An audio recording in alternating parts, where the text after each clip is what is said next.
Olha, a COP28 terminou com um acordo considerado por muitos um avanço por prever a redução gradual do uso de combustíveis fósseis. Por outro lado, o texto não especifica como será feita a transição nem quais recursos financeiros serão utilizados. Também não fala em eliminar totalmente esses combustíveis. Para a gente falar mais sobre esse assunto, eu vou conversar agora ao vivo com a porta-voz do Greenpeace Brasil, a Luísa Lima, que está conectada aqui com a gente. Bom dia, bem-vinda. Bom dia, tudo bem? Tudo bem. Então, eu queria que você começasse contando para a gente qual que é a avaliação que o Greenpeace pode fazer sobre esse acordo que foi alcançado ali na COP28. Ele representa, na sua avaliação, na avaliação da instituição, um avanço ou ainda é muito pouco? As duas coisas. Por um lado, de fato, há um avanço, porque pela primeira vez, ou seja, né, na 28ª edição das Conferências das Partes sobre o Clima, o assunto dos combustíveis fósseis foi central no debate. Isso é relevante, inclusive, quando a COP acontece em Dubai, né, que é uma capital de um país altamente produtor de petróleo, que tinha a presidência da conferência à frente um CEO de uma empresa petroleira.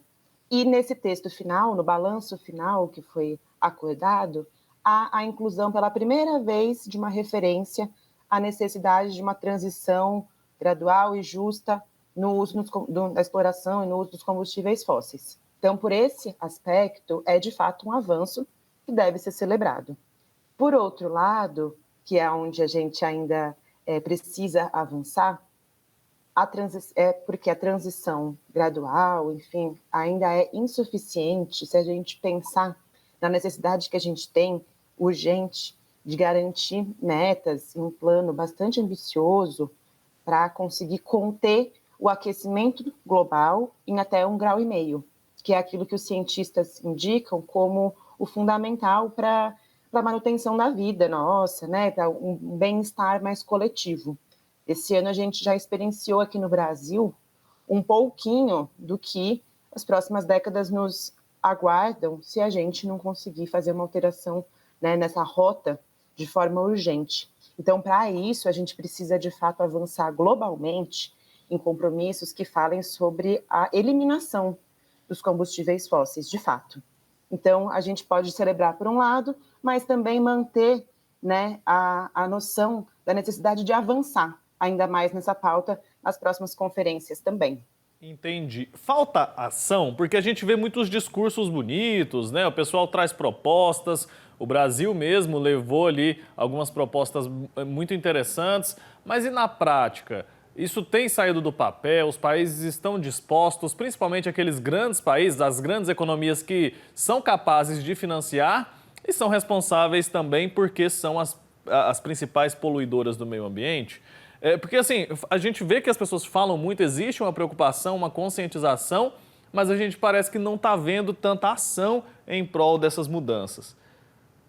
É verdade. A gente não está vendo na velocidade e na intensidade que a gente precisaria que elas estivessem acontecendo, né? A Europa, enfim, outros países têm feito planos de aceleração na troca desses combustíveis, da sua matriz energética, ainda também não suficientes.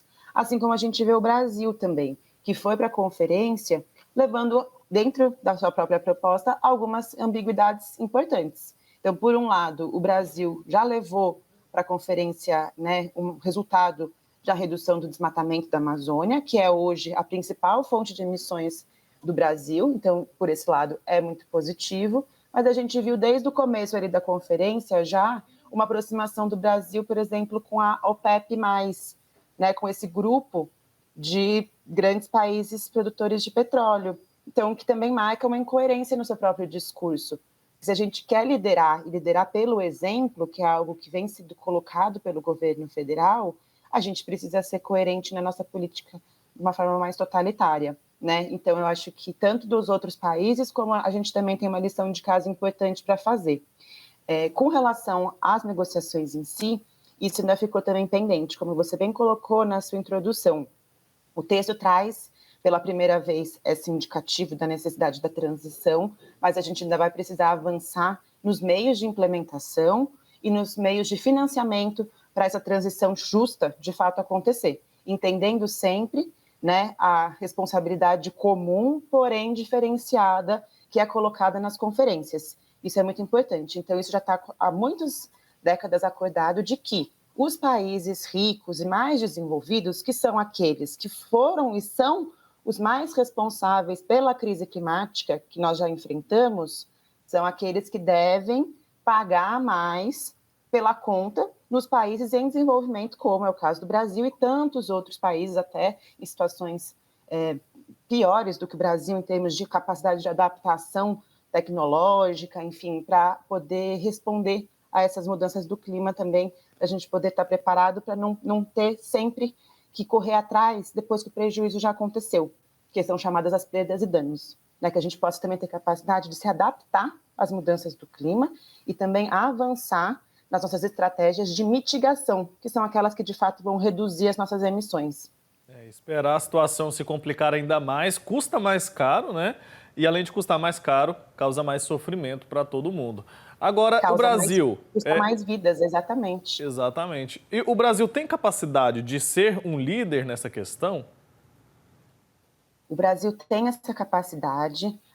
Esse também foi um marco importante nessa conferência. A gente, né, teve a diplomacia do Brasil voltando a ter um papel de destaque perante as outras partes. O Brasil sempre foi, historicamente, um país respeitado nesse ambiente, né, nesses ambientes de negociação, por ter entendido como um país que tem uma boa capacidade de diálogo e, ao mesmo tempo, também tem trazido contribuições importantes nacionais.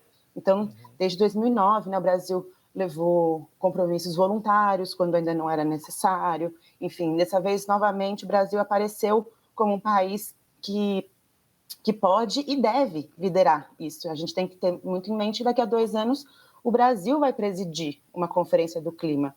Então, é muito fundamental que a gente tenha um papel cada vez mais protagonista nesse processo, para que a gente possa fazer com que a nossa conferência aqui no Brasil seja também um marco, né, da importância de avançar nessas políticas. É isso aí, sair do discurso, né, o que a gente precisa. Luísa, obrigado, viu, pelo seu tempo aqui com a gente, foi ótimo. Até uma próxima.